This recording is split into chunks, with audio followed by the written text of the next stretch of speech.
Hey guys, how's it going? I thought I'd do a follow-up video on the on my LCI M135. I haven't done that many miles in the car. I've just clocked over 1,000 today. I've had it 5 weeks.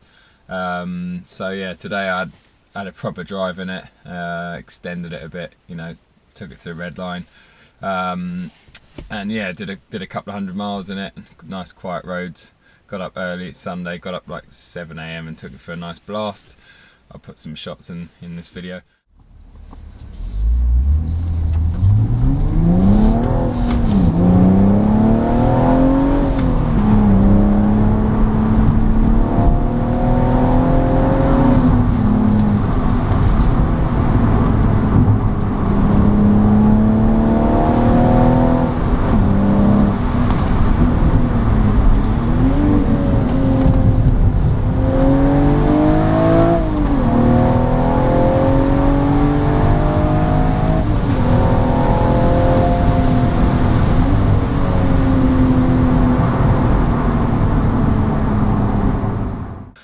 Gonna say first impressions.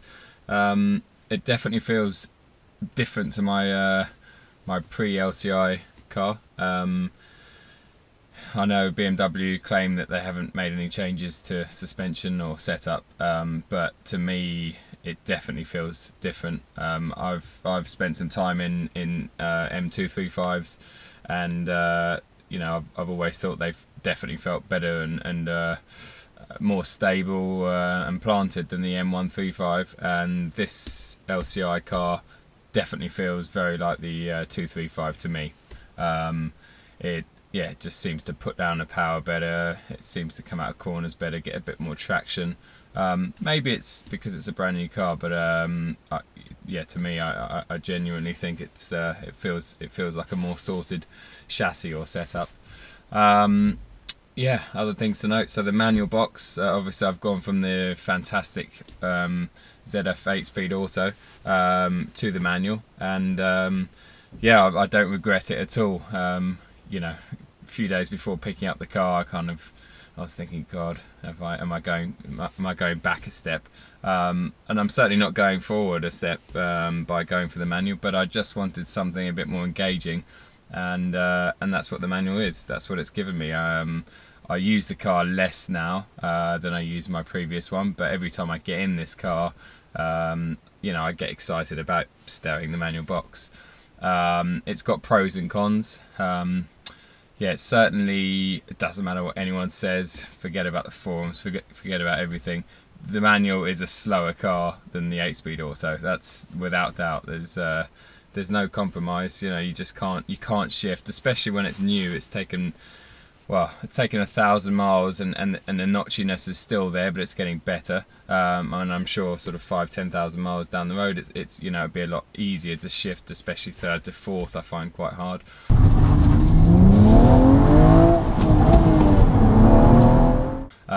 But you know, you're never going to compare to the 8-speed. How quickly that shifts. Also, the closer ratios, you know, seem to keep the engine in its power band a bit better. But you know, I'm not buying this to drag race. I'm not buying it. You know, how often can you take these cars in their limit anyway? I think having the manual box, yeah, just kind of adds to the drama. Maybe slows you down a little bit because you've got to concentrate on more things. Well, I have anyway. Trying to learn heel and toe properly. My big size 11s isn't easy, but in the small foot world. But yeah. Anyway, so yeah, I love the manual box. I really do. Negatives about it is the sixth gear is definitely shorter, a fair amount shorter than the 8 in the auto. So sort of motorway speeds, inverted commas. You know, the engine's louder. It's revving higher. I'd say sixth gear in this is probably similar to 6th or 7th in the auto. So yeah, and as a result, you don't quite see the MPGs that you do in the auto. But again, it's a new car, so it's very tight, and that will probably get better with time, MPG and stuff. Other things I like about this car, well, yeah, the colour. I mean, I've gone from the beautiful Estoril blue to the Alpine white.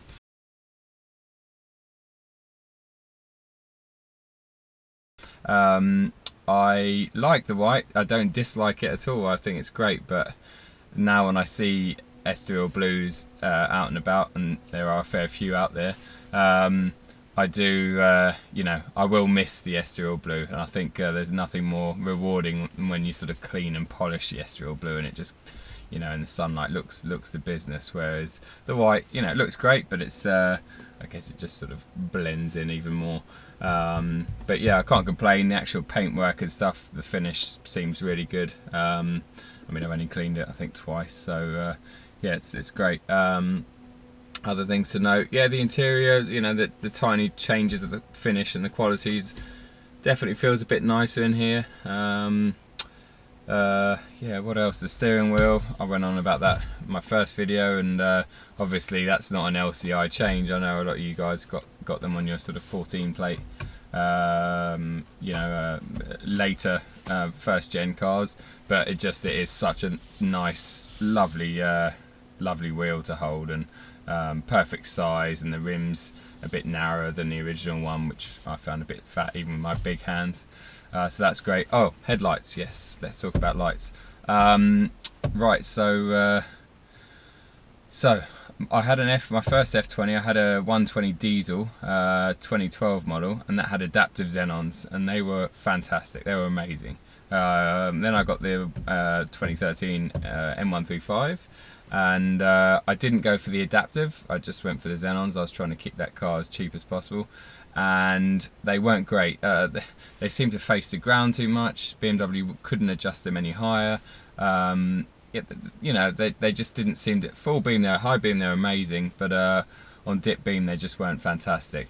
I've got adaptive xenons in my 7 series, and they are incredible. I mean, you know, they're unbelievable, and I still haven't driven a car, and I've driven a lot of cars recently, really nice ones, really expensive cars, exotic cars.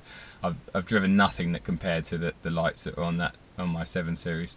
They're unbelievable, and they've got that, you basically drive full beam pretty much everywhere, and it finds, you know, if you're approaching a car, then it will black out the car. And there's a BMW video you can search on YouTube, and it's amazing, and it really does actually work, you know, extremely well. So they're amazing.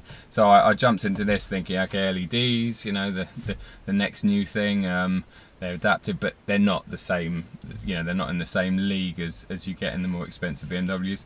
They do a good job. The LED is a light, I don't know, it's like a very, very bright, almost fluorescent colour. Whether they throw more light or are more effective than xenons, I don't know, but they're no worse. But yeah, I guess they look a bit more modern. Yeah, and being adaptive, it's great for sort of A roads and stuff with the cornering lights and stuff. But yeah, I can't complain. And they also seem to throw a bit more light down the road on dip beam, so I'm not having that issue of you know, not being able to see more than about 30 or 40 feet in front of me. So that's great. Another thing to note, I've gone for the 3-door on this one, because I wanted the bigger doors. And this is a bit of a catch-22. I'm 6'3". I find it very hard I like the 5 doors. I love the 5-door. I think it looks better. I like the M3 over the M4. I just think, you know, I think they're more Q cars, if you want to call them that. But I got this 3-door because it's got the longer doors, and actually getting in and out of it is so much easier. But going for the 3-door, and if you're tall like me, you've got to take a note of this.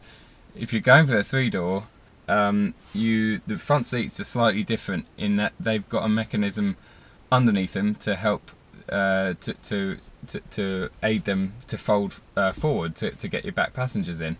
Now, because they've got that mechanism, they actually sit, I would say, about an inch and a half higher than they do in the 5-door. And I did notice it initially sitting in the car when I got it at the dealership, and I thought maybe I'm imagining it, you know, it was early in the morning, I've just got out of bed, so you know, you're always a little bit taller. But no, they sit a little bit higher in their lowest setting. So I do sit higher in this car, only by an inch and a half. But you know, if you're 6'4", 6'5", definitely something to think about. So yeah, either have ease of access getting in the door and suffer a bit in the cabin, or vice versa. So yeah, that's my really interesting fact about the doors and the seats. What else? The Pro Nav's fantastic. No, it really is. It's good. I can't complain with that. What else have I changed, or what other options did I get in this car? The folding mirrors, just because it works in the garage. That's really handy. Yeah, I mean, you know, this engine's meant to have a bit more power. To me, you know, I mean, well, a handful more horsepower, but again, it's new, so if anything, it feels down on my other car. There's another thing I do, going back to the manual, is I don't know, it seems to, between gear changes, it's not like any other manual I've driven. You've got to kind of, you can't lift off, if you're trying to sort of get some pace going, you can't lift off the accelerator fully between changes, because there seems to be a bit of a dead spot when you go to accelerate again. And I think that comes down to that in the auto, you don't notice that the engine is turbocharged at all. You know, it just seems to have so much linear power and torque everywhere in the auto. It's unbelievable. Whereas in the manual, it definitely feels more of a turbocharged car. Yeah, you can feel the boost coming on. It's a bit more old school.